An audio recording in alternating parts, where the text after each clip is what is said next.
Assalamualaikum warahmatullahi wabarakatuh. Perkenalkan, nama saya Sadam Gufron. Saya di sini akan menjelaskan tentang tugas kelompok pemrosesan paralel dengan judul Proses Vektor dan Arai yang disusun oleh Sadam Gufron dan Rifki Saputra. Materi pertama yaitu pengertian vektor. Prosesor vektor. Prosesor vektor adalah bentuk khusus dari prosesor array yang dirancang untuk melakukan operasi pada vektor, yaitu array satu dimensi yang memiliki elemen-elemen dengan tipe data yang sama. Intel SSE atau Streaming SIMD Extension adalah salah satu contoh arsitektur prosesor vektor yang digunakan dalam CPU untuk melakukan operasi vektor, seperti penambahan, perkalian, dan operasi lainnya pada sejumlah elemen data dalam satu instruksi. Prosesor vektor digunakan dalam pemrosesan data vektor secara efisien yang sering terjadi dalam komputasi ilmiah, pemrosesan citra, dan berbagai aplikasi matematis. Perbedaan utama antara prosesor array dan prosesor vektor adalah bahwa prosesor vektor biasanya lebih dioptimalkan untuk operasi pada data berdimensi satu vektor, sementara prosesor array dapat digunakan untuk pemrosesan data dalam berbagai dimensi. Kedua jenis prosesor ini berperan penting dalam pemrosesan data paralel dan digunakan dalam berbagai aplikasi untuk meningkatkan kinerja pemrosesan data yang membutuhkan komputasi intensif. Selanjutnya, prosesor array. Prosesor array adalah unit pemrosesan yang dirancang khusus untuk melakukan operasi matematika atau logika terhadap sejumlah besar data yang disimpan dalam bentuk array. Prosesor ini biasanya digunakan untuk konteks pemrosesan data paralel. GPU atau Graphics Processing Unit adalah salah satu contoh prosesor array yang populer. Ini memiliki ribuan atau bahkan jutaan core kecil yang dapat bekerja secara paralel untuk memproses data dalam array besar. Prosesor array digunakan dalam berbagai aplikasi yang memerlukan pemrosesan dan intensif, seperti grafika komputer, pemrosesan gambar, pemrosesan sinyal, dan kecerdasan buatan atau AI. Selanjutnya adalah cara kerja. Cara kerja prosesor vektor. Yang pertama, instruksi vektor. Prosesor vektor memiliki instruksi khusus yang memungkinkan operasi matematika dan logika dilakukan pada sejumlah besar data sekaligus. Misalnya, operasi penambahan vektor akan menambahkan setiap elemen vektor secara paralel. Selanjutnya, vektor register. Prosesor vektor memiliki register khusus yang disebut vektor register yang berfungsi untuk menyimpan vektor data yang akan diproses. Instruksi vektor akan mengambil data dari register ini, melakukan operasi, dan menyimpan hasilnya kembali ke register. Selanjutnya, pengulangan atau looping. Prosesor vektor sering digunakan dalam pengulangan atau loop untuk mengaplikasikan operasi yang sama pada setiap elemen vektor. Ini memungkinkan untuk pemrosesan data secara masif dan efisien. Selanjutnya yaitu paralelisme data. Prosesor vektor dirancang dengan unit eksekusi yang mampu mengoperasikan beberapa elemen data secara bersamaan. Inilah yang disebut paralelisme data yang memungkinkan untuk meningkatkan kecepatan pemrosesan data. Assalamualaikum warahmatullahi wabarakatuh. Saya Rifki Saputra akan melanjutkan presentasi dari Sadam. Yang selanjutnya prosesor array. Cara kerjanya yaitu elemen array. Prosesor array bekerja dengan menggunakan array atau matris elemen data. Mereka memiliki unit proses khusus yang mengoperasikan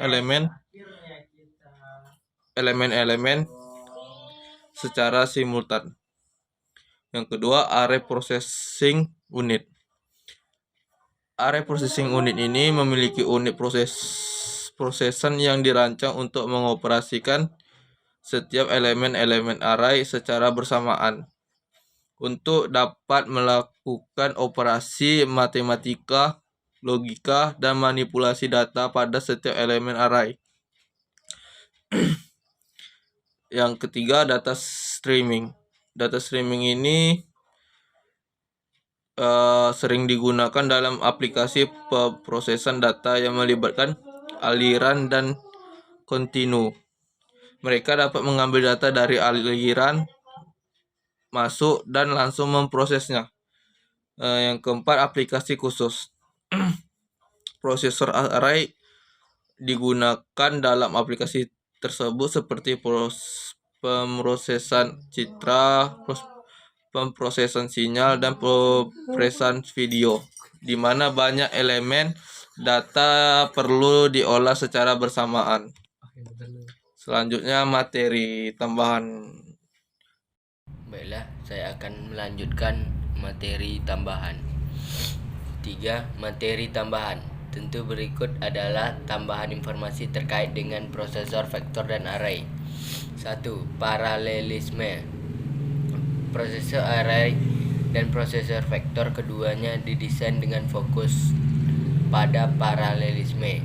Mereka dapat melakukan operasi serentak pada banyak elemen data sekaligus, yang memungkinkan untuk pemrosesan yang lebih cepat dibandingkan dengan unit pemrosesan konvensional yang hanya bekerja pada suatu elemen data pada suatu waktu.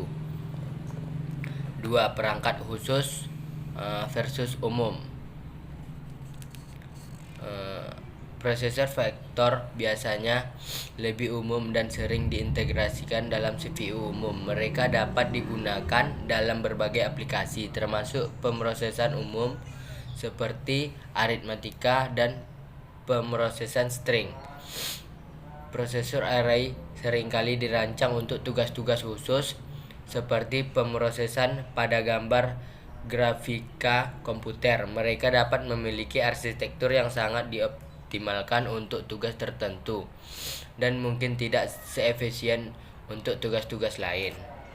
3. Aplikasi prosesor array dan vektor.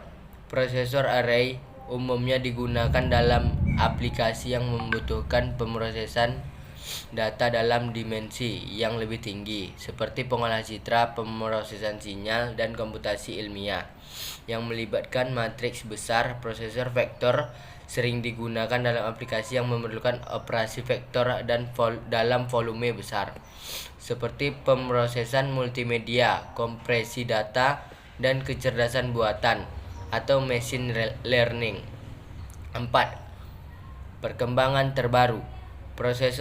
Prosesor vektor dan array terus mengalami perkembangan. GPU atau Graphic Processing Unit modern misalnya memiliki kemampuan pemrosesan vektor dan metrik yang sangat tinggi dan digunakan dalam berbagai aplikasi termasuk deep learning. Prosesor array yang digunakan untuk aplikasi kecerdasan buatan seperti Tensor Processing Unit atau TPU yang dikembangkan oleh Google memiliki desain yang dioptimalkan untuk operasi matriks dan vektor yang ditemui dalam jaringan saraf. Dengan demikian, prosesor vektor dan array adalah elemen penting dalam dunia komputasi modern, memungkinkan pemrosesan data yang efisien dan cepat dalam berbagai aplikasi yang memerlukan pemrosesan data dalam jumlah besar atau dengan dimensi yang tinggi. Baiklah, demikian penjelasan dari saya. Lebih dan kurang saya mohon maaf. Assalamualaikum warahmatullahi wabarakatuh.